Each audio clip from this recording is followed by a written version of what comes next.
ఎకరాలు ఇచ్చారు. ఎన్ని ఇండస్ట్రీస్ వచ్చినాయి అక్కడ? అదే లేదు. విశాఖపట్నం పోర్టుకు అనుబంధంగా మరి ఎందుకు లేదు? గవర్నమెంట్ పోర్టుకు అనుబంధంగా అయితే ఎందుకు పెద్దగా భూసేకరణ లేదు?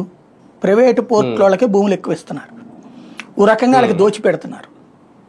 ఓ రకంగా చెప్పాలంటే ఏంటంటే, ఇప్పుడు మొన్న గనక అదే పెద్ద పెద్ద కంపెనీలకి 99 పైసలకి భూములు ఇస్తున్నది. వాళ్ళు 1000 ఉద్యోగాలు తీసేశారు. కానీ వాళ్ళకి ఎందుకు ఇస్తున్నారు? ఫ్రీగా ఇచ్చినప్పుడు ఇదే తీసుకెళ్లి బ్యాంకులో తాకట్టు పెట్టి వాడు డబ్బులు తెచ్చుకుంటాడు. వాడికి నష్టమేం లేదు కాబట్టి వ్యాపారం చేస్తాడు. లాభం వస్తే ఓకే, లేకపోతే వాడు మూసుకుంటాడు. పోయేది మంది భూమి, వచ్చేటప్పుడు మన వాళ్ళకు ఉద్యోగాలు అన్నటువంటి ఫార్ములా. ఇదో రకంగా వాళ్ళకు ధైర్యం ఇవ్వటం అన్నమాట.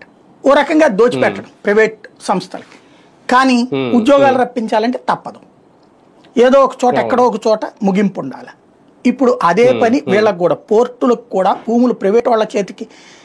చంద్రబాబు చేసే తప్పల్లా ఏంటంటే, ఆ పోర్టులు ప్రైవేట్ వాళ్ళకి ఇవ్వద్దు, ప్రభుత్వం చేతిలోనే ఉంచుకోండి. మీకు వెరీ సింపుల్ అండి. కార్పొరేషన్స్ గుంటూరు, విజయవాడ ఇట్లాంటి అనేక కార్పొరేషన్స్ సర్వైవ్ అవుతున్నాయి అంటే ప్రజలు ఇచ్చే పన్నుల మీద కాదు. ఉట్టి ప్రజలు ఇచ్చే పన్నులో కేంద్ర ప్రభుత్వం ఇచ్చే 20% డబ్బులతో అయితే గనక నేలకు గీసుకోవడానికి కూడా పనికిరావు, వాళ్ళ జీతాలకు కూడా చాలు. ప్రజెంట్ వాటికి వస్తున్నటువంటి డబ్బులు ఏంటవి?